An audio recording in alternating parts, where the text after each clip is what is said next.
En marge de la COP 15, une journée dédiée au secteur privé a été organisée, mercredi 11 mai 2022, à la Maison de l'Entreprise, à Abidjan Plateau. En visite officielle à Abidjan, Côte d'Ivoire, dans le cadre de la 15e conférence des parties à la Convention des Nations Unies sur la lutte contre la désertification et la sécheresse, COP 15, Usuara Omonari, sous-secrétaire générale des Nations Unies et administratrice associée du Programme des Nations Unies pour le développement, PNUD, a accepté de présider la journée du secteur privé, un rendez-vous organisé par la Confédération Générale des Entreprises de Côte d'Ivoire, CGCI. Plan stratégique du PNUD. Usuara Omonari a dévoilé le nouveau plan stratégique du PNUD qui comprend une nouvelle ambition, celle de promouvoir 1000 milliards de dollars, soit 500 000 milliards FCFA d'investissement public et privé dans les objectifs de développement durable, ODD, avec la finance comme une offre intégrée permettant de mettre en œuvre les solutions emblématiques du PNUD. Notre UP financier dénommé Sustainable Finance UP, SFH, travaillera avec le gouvernement pour réaliser cette ambition grâce aux offres de services du PNUD, a mentionné la sous-secrétaire générale des Nations Unies et administratrice associée.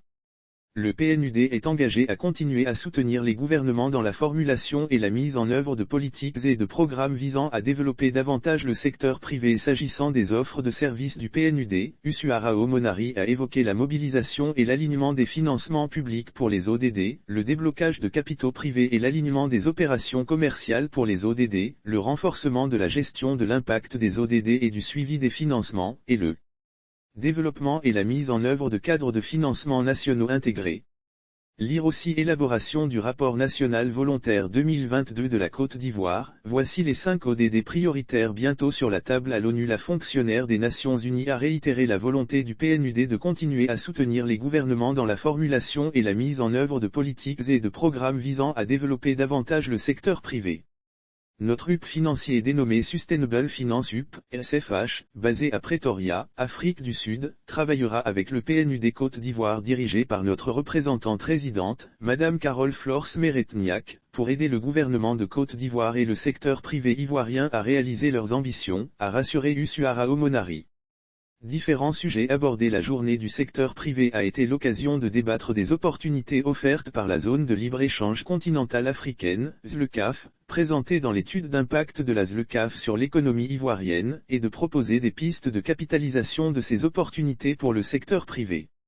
De même, cette journée a été consacrée à la présentation des opportunités de la carte de l'investisseur sur les ODD, outil innovant du PNUD pour mobiliser les financements et les investissements en faveur des ODD.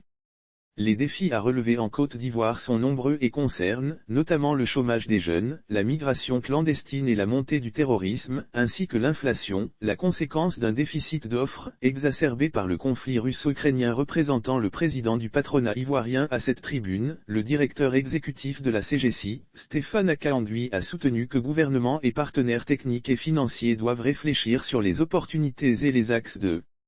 développement du secteur privé, définir une feuille de route de réforme préconisée et arrêter une stratégie de maximisation des opportunités d'investissement et d'accès aux nouveaux marchés pour les entreprises. Lire aussi création d'un marché unique africain, le comité national de la ZLECAf en tournée d'informations et de sensibilisation. Le directeur général de l'économie, Dr Saint-Auguier, qui représentait le ministre de l'économie et des finances, a salué la tenue de ce forum dit « Journée du secteur privé ». Il a indiqué que ce rendez-vous constitue une occasion d'échange pour avancer vers des actions additionnelles novatrices et percutantes, pour l'éclosion d'un entrepreneuriat dynamique qui contribue efficacement au développement de la Côte d'Ivoire. Le représentant du ministre a fait remarquer que les défis à relever en Côte d'Ivoire sont nombreux et concernent, notamment le chômage des jeunes, la migration clandestine et la montée du terrorisme, ainsi que l'inflation, la conséquence d'un déficit d'offres, exacerbé par le conflit russo-ukrainien.